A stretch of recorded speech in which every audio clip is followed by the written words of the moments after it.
Iqra adalah kata pertama yang diwahyukan kepada Nabi Muhammad. Ia tidak sekadar berarti bacalah dalam arti literal, melainkan sebuah manifesto intelektual, sebuah perintah untuk mengaktifkan kesadaran epistemik, menyingkap makna semesta, dan membuka lembaran eksistensi manusia. Namun mayoritas Muslim hari ini mempersempit makna Iqra hanya sebagai ajakan membaca teks-teks agama atau menjalankan ritual saja. Iqra direduksi jadi sekadar kegiatan literasi atau bahkan bacaan mekanis tanpa kedalaman kontemplatif. Padahal wahyu pertama itu adalah revolusi terhadap kesadaran, bukan sekedar aksara. Tipe kepribadian INTJ dalam spektrum psikologi kepribadian MBTI adalah arsitek pemikir. Mereka memandang informasi sebagai potensi sistem pengetahuan. Introverted intuition dan extroverted thinking loop-nya membuat mereka memiliki dorongan mendalam untuk memahami akar dari segala sesuatu. Mencari keteraturan makna bukan hanya fakta, serta menjadikan mereka sangat anti terhadap dogma. Maka ketika INTJ dihadapkan pada kata Iqra, ia tidak akan berhenti pada permukaan. Ia tidak bertanya apa yang harus dibaca, melainkan mengapa manusia disuruh membaca, apa yang tersembunyi di balik kata itu, dan bagaimana membaca bisa membebaskan kesadaran manusia dari kebodohan struktural. Baginya, Iqra bukan sekadar perintah membaca. Itu adalah deklarasi bahwa hidup ini adalah teks eksistensial yang harus diurai dan dihayati. Mayoritas Muslim saat ini tidak membaca dengan kesadaran filosofis, dan ini bukan tuduhan, melainkan observasi objektif. Sebagian besar umat membaca Al-Quran secara ritualistik, bukan hermeneutik. Hermeneutik atau hermeneutika adalah ilmu tentang interpretasi atau pemahaman, khususnya dalam memahami teks atau pesan. Mayoritas Muslim saat ini mencari pahala dari jumlah bacaan, bukan makna. Menelan tafsir tanpa menyaring nalar sendiri, serta tidak berani bertanya karena takut dikira sesat. Kondisi ini menciptakan perbudakan terhadap otoritas, bukan penghayatan terhadap wahyu. Kata Iqra menjadi sunyi makna karena tak lagi ditanyakan dan hanya diterima. Dari sudut pandang INTJ, Iqra adalah proyek epistemologis yang dekat dengan naluri INTJ. Mereka memiliki kecenderungan alami untuk membangun kerangka berpikir dari awal, menolak dogma yang tidak koheren secara logis, menggali struktur ide bukan cuma permukaan simbol, serta mengejar truth value bukan sekadar validasi sosial. Maka saat INTJ membaca ayat, bacalah dengan menyebut nama Tuhanmu yang menciptakan, ia akan bertanya, apakah membaca di sini merujuk pada teks atau semesta? Siapa Tuhan yang mencipta dan bagaimana manusia dapat mengakses makna ciptaannya? Apakah membaca adalah proses epistemologis menuju tauhid? Dalam kerangka ini, INTJ tidak membaca untuk menyenangkan Tuhan, melainkan membaca untuk menyadari bahwa dirinya adalah bagian dari struktur kebermaknaan yang diciptakan oleh Tuhan. Kesadaran tauhid bukan hanya taklid, ia muncul dari proses Iqra. Mayoritas Muslim hari ini beriman secara verbal, tapi tidak beriman secara intelektual. Mereka mengatakan, kami percaya karena orang tua kami percaya.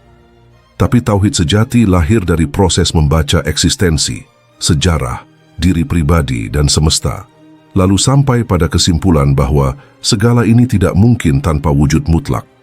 INTJ karena orientasi nalar dan eksploratifnya, lebih mungkin menempuh jalan seperti berpikir, merenung, mencari, dan akhirnya tunduk dengan sadar, bukan karena INTJ lebih superior secara spiritual, melainkan karena metode berpikirnya selaras dengan pola perintah dari konsep wahyu, yakni reflektif, skeptis, rasional, dan mendalam. Ketika Iqra dipahami sebagai sebuah revolusi intelektual, ia melahirkan ilmuwan bukan hanya penceramah. Ia mendorong eksplorasi alam semesta, bukan sekadar menghafal teks, serta ia menuntut etos berpikir, bukan hanya etos mengulang. Itulah salah satu pesan Iqra dalam membangun peradaban.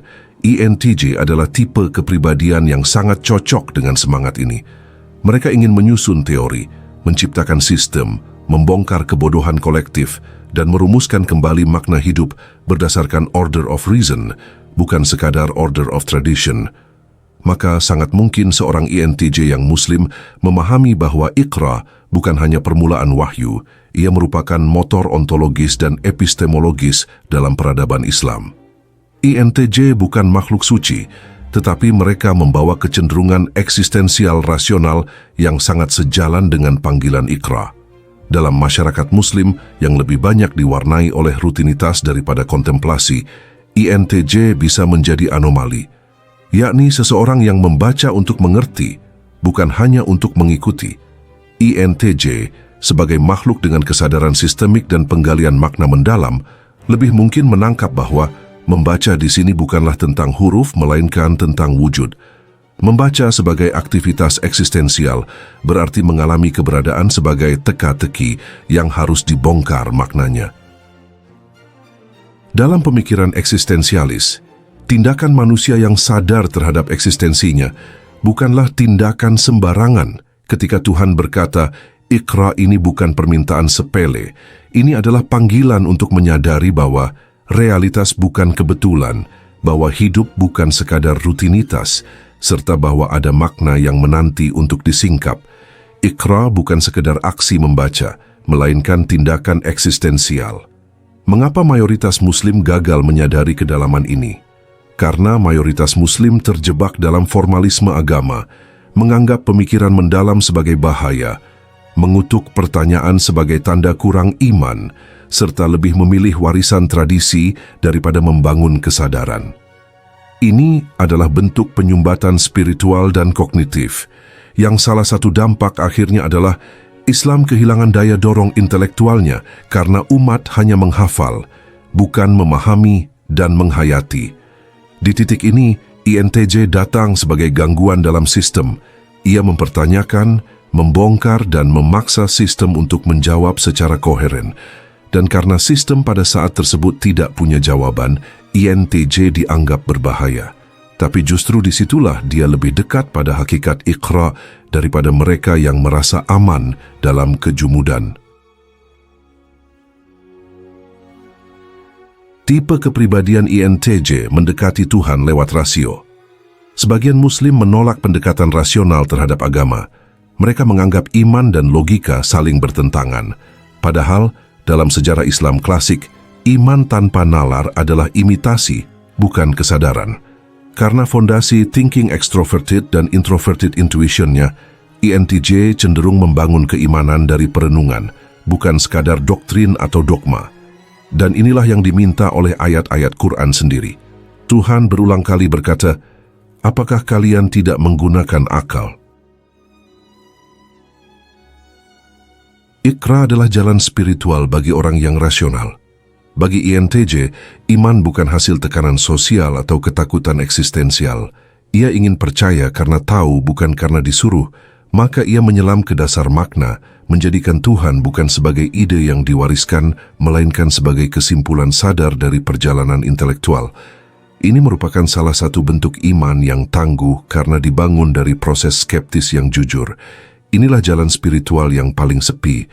Iqra bukan perintah individual, melainkan revolusi sosial. Ketika kita membaca ayat-ayat Al-Quran awal, kita sering lupa bahwa wahyu itu muncul dalam masyarakat jahiliyah yang buta huruf, patriarkal, dan stagnan.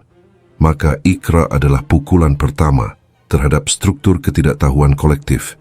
INTJ memahami struktur sosial.